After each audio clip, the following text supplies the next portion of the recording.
Wales and Australia, 28 points for the Aussies, 29 for the Welsh. Crazy game. Very weird game. A lot of weird goings on in this game.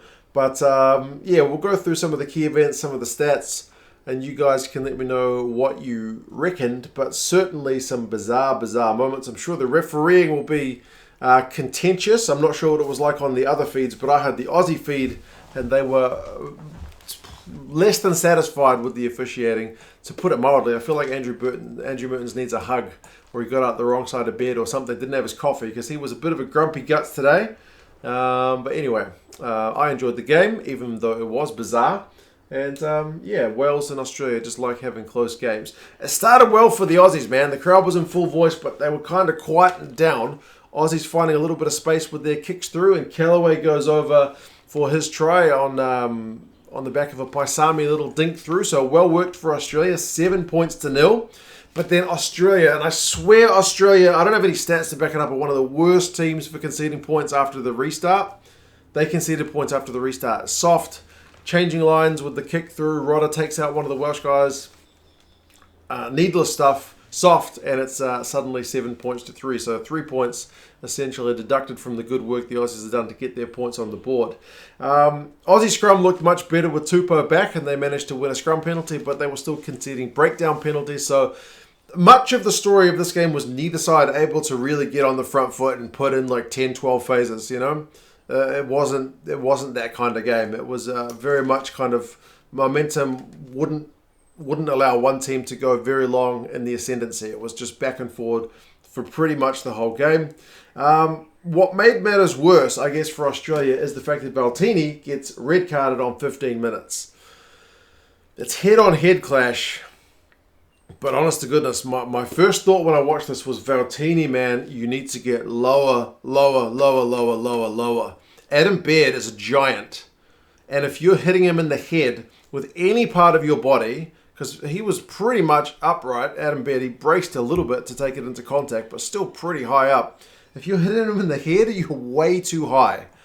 You shouldn't be getting anywhere near Adam Baird's head. Like, sometimes you see a guy like Adam Baird tackle a halfback, and you're like, bro, he's 6'8", and the halfback's like 5'8".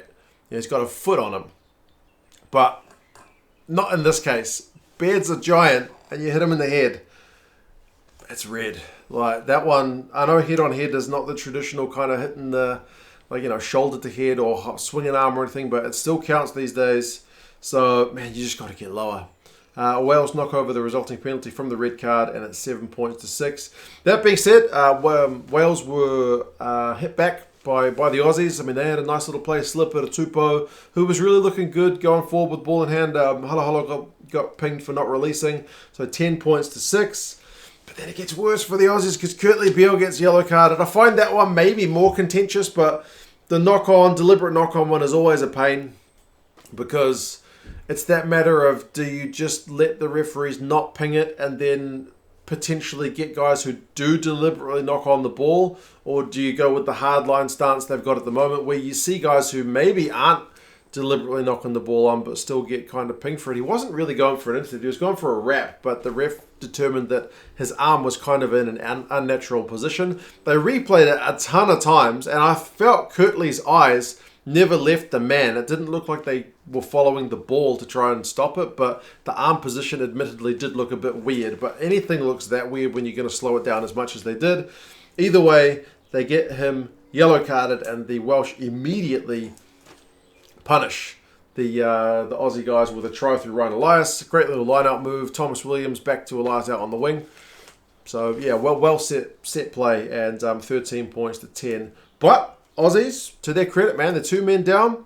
They take it to the Welsh. Wales give an offside penalty away, which is, again, for their side, pretty soft. Like, you shouldn't be doing that when you got the 2 men. You should just be able to absorb the pressure, chuck the extra men in at the breakdown, look for that ball. You know, you shouldn't be offside in that position, but they were. So it kills a minute at the yellow card and gives away 3 points. So it's 13 points apiece.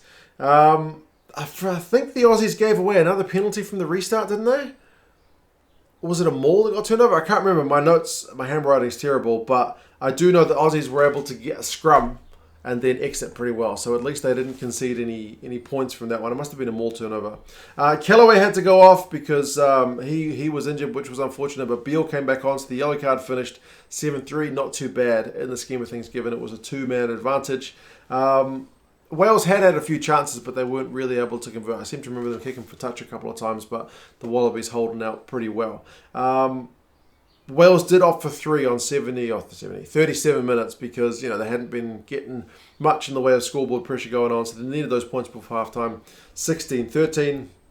Tom Wright got pinged for pulling the collar of Josh Adams at one point, but ultimately you go into the sheds with the 3-point advantage. I feel like Wales maybe should have been able to work the space a bit more with especially the two-man advantage.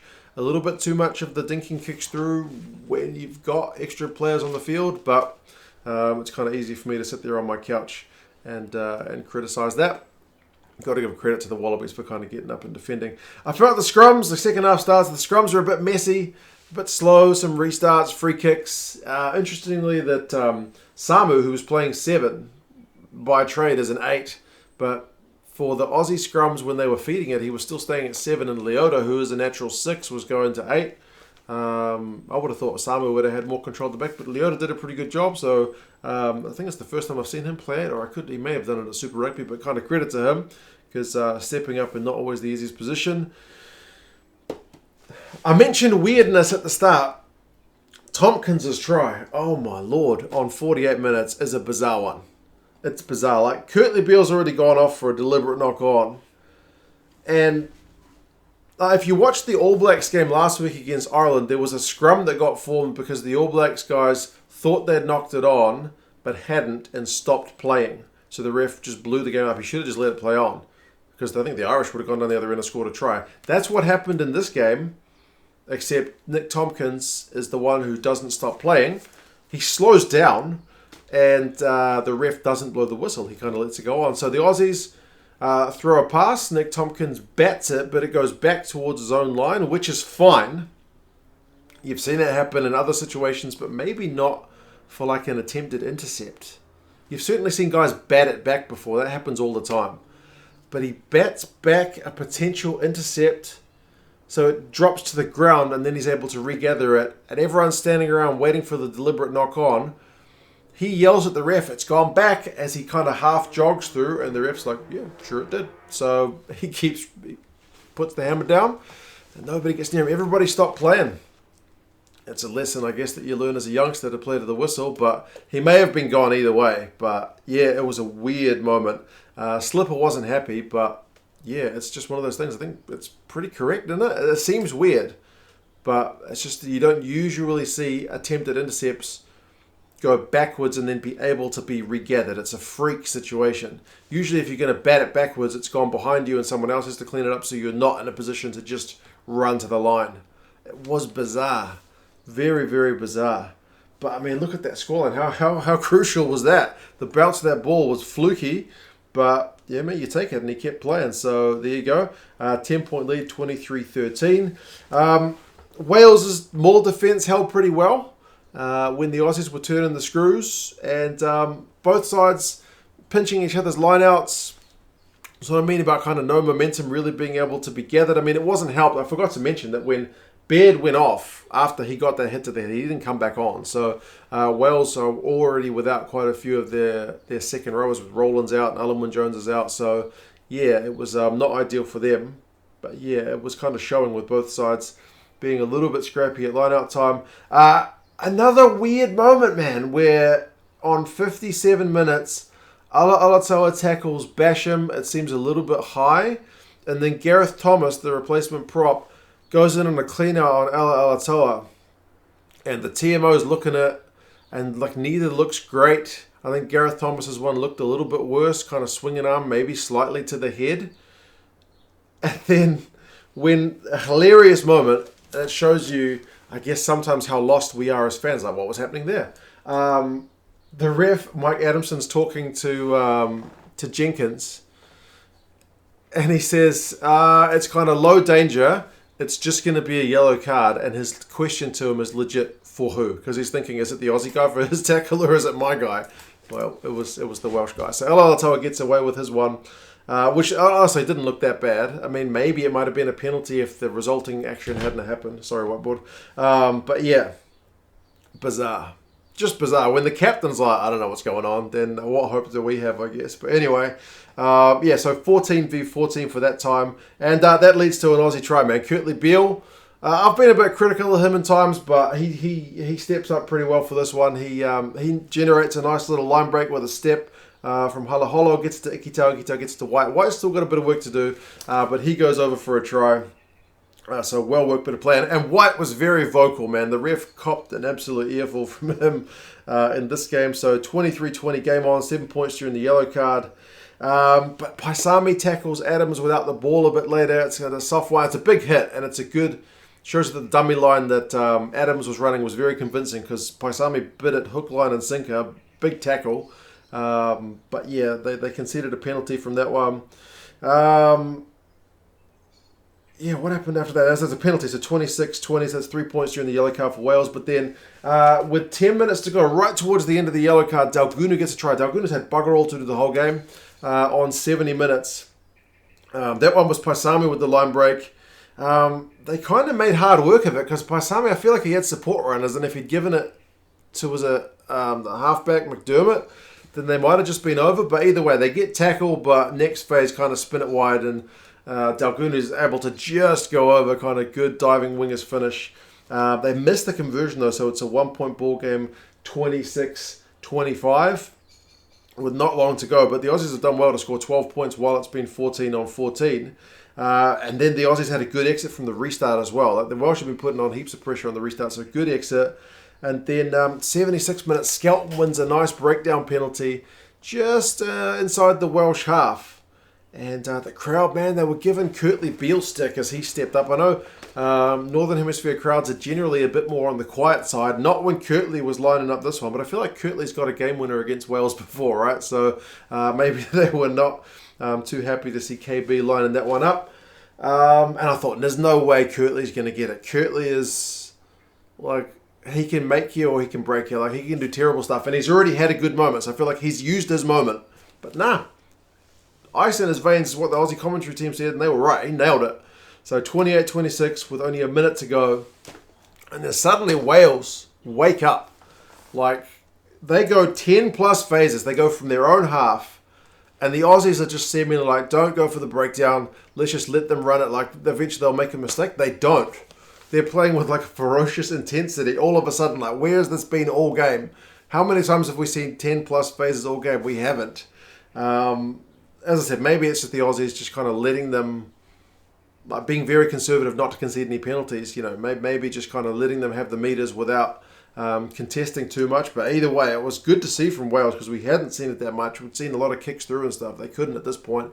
Kept the ball in hand. They actually looked pretty good. Eventually, when they're not far out from the Aussie line, the Aussies conceded a penalty for being offside. Even I could see that their hands were just too far in front. Like, if you're going to put your hand on the ground, you know, to line up the oncoming players, you need to see that you're in line, you know, behind the last feet kind of thing. So, yeah, Priestland nails it. So it's a win 29-28 to Wales. But morally, seeing as they played with a man down, I mean, the Wallabies will take kind of a wee moral victory out of that, right? I don't know. And the fact that try was pretty fluky. I think the Aussies will feel a bit unlucky, but I mean, that's just what happens, eh? That's the game. That's sports. So, possession 49-51, territory 46-54, slightly in favour of the Wallabies. Possession, run meters 339 to 378, slightly in favour of the Wallabies. Offloads 9-2 to the Wallabies, so they chucked it round a bit. But Wales more defenders beaten 22-29, clean breaks 7 apiece. Wales' line out had a few mistakes, like 9 out of 13, so they missed 4. The Wallabies were a bit more stable, but yeah, Wallabies tackling, they fell off a few. 79% is their total tackle percentage, but they didn't have to make as many tackles as the Welsh, which is weird, seeing as they had a man down for as long as they did. Penalties conceded 13-9, with the Wallabies copping a few more. Individuals, Tompkins, 7 defenders beaten, 56 run meters, and one clean break, which is that try. Basham, 19 out of 20 tackles. He was jumping into so many breakdowns as well. He's got high energy. He must have Red Bull before the game. because he's very high energy, good guy to see across the autumn series. He's come along really nicely. Beale 78 run meters, beats 3 defenders, 2 clean breaks. Rodder 11 from 11 tackles.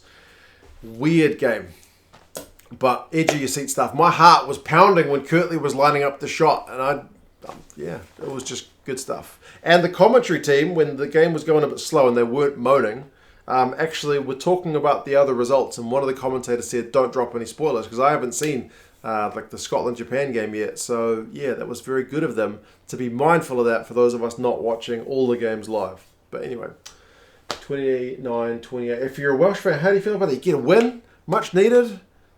Another red card against Wales. What is it with teams getting red cards against Wales? I don't understand. But yeah, disappointing into the tour for Australia. But again, I think they can still hold their heads pretty high. Yeah, weird game. I'm going to go watch France and New Zealand. You guys take care of yourselves. British and Irish Lions gear on sale. Link in the description. Affiliate stuff. Happy days. Christmas time. Talk to you guys again soon. See you later.